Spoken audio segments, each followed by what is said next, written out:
English steno, Kailash Chandra dictation series, 5 seconds. Start. Mr. Vice Chairman, I would now like to make a few observations on the Ministry of Education. Education is basic to any national regenerations. It is true that it does not bring any return as our other projects do, as for instance the steel projects or the irrigation projects do, but this is the investment that is designed to help building up of the human material. It is agreed that education has expanded after independence and during the plan period, but it is a matter for concern that the concept of education has not been equal to our expectations. Even today, we are engaged in experimenting with all types of education from the basic stage up to the university level. It is not clear, I presume, that the basic pattern of education, of which so much was said and written, is accepted as a serious even today. Where do we stand with regard to the basic pattern? It seems to be the position that all arguments are in favor of that type of education, but all proof is against the success of such a type of education. Where does the government stand with regard to these type of education? We swore by the basic type of education because it was discovered by the father of the nation, but if it has been a failure, why should not the government say that that is the position? Then again, take secondary education and also collegiate education. 3 years ago, it was said that all universities should have 3 years degree courses, and some universities which were reluctant to accept this reform were more or less compelled to do so, and they accepted it. Now, certain universities find that this scheme is not working satisfactorily, and they feel that they should have a 2 year course in the college before students could enter the degree course. I mention this to show that this internal tinkering with education should stop, and it should not go on like this.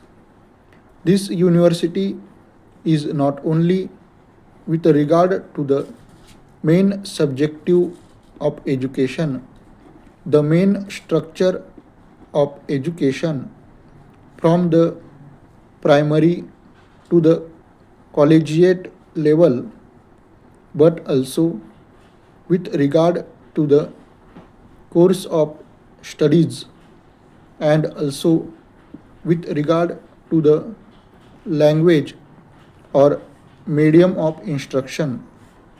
Mr. Chairman, up to the secondary stage, it has been accepted that the medium of instruction should be the regional language.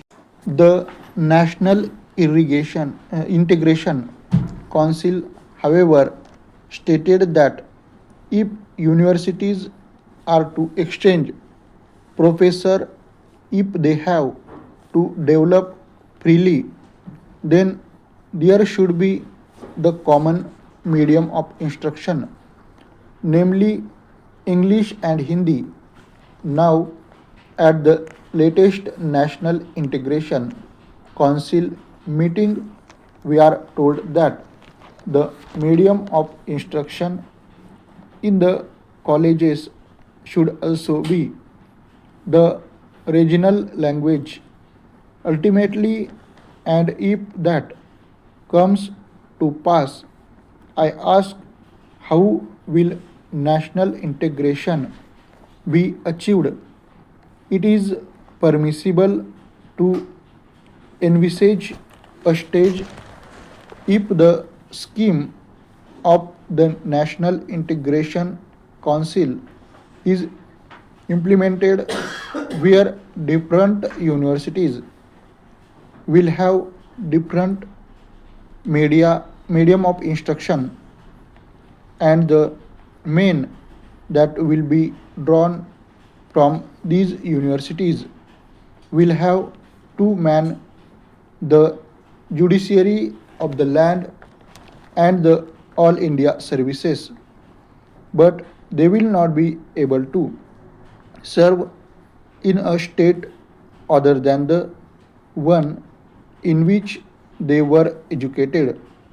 How can integration be achieved? We are working at cross purposes. Paragraph.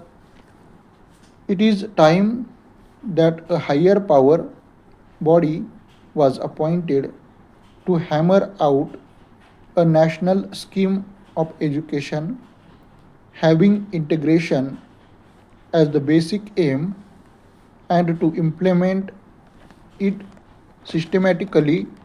The present method of meddling at every stage of education, the present climate in which we are not clear about the medium of instruction at different stages in causing concern to the parents, to the public, and weakening the country in the process.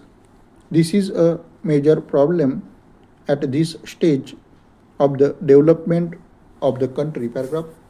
Then, Mr. Vice Chairman, I would pass on to the Ministry of Transport and Communication. According to this ministry, we are to build a system of national highways, provincial or state highways, an integrated system of communication from the village upwards, but the central government is concerned with the construction of national highways. It is good to have a fine system of national highways. It also serves as a physical link for integrating the nation. It is good, but this planning of construction of a national highways without regarding to the development of railways and the development of industries in the regions in which the highways are proposed to be constructed will be something beyond our means at the present moment. Assuming that we have a network of national highways, are they to be put to immediate use? Are they good investments?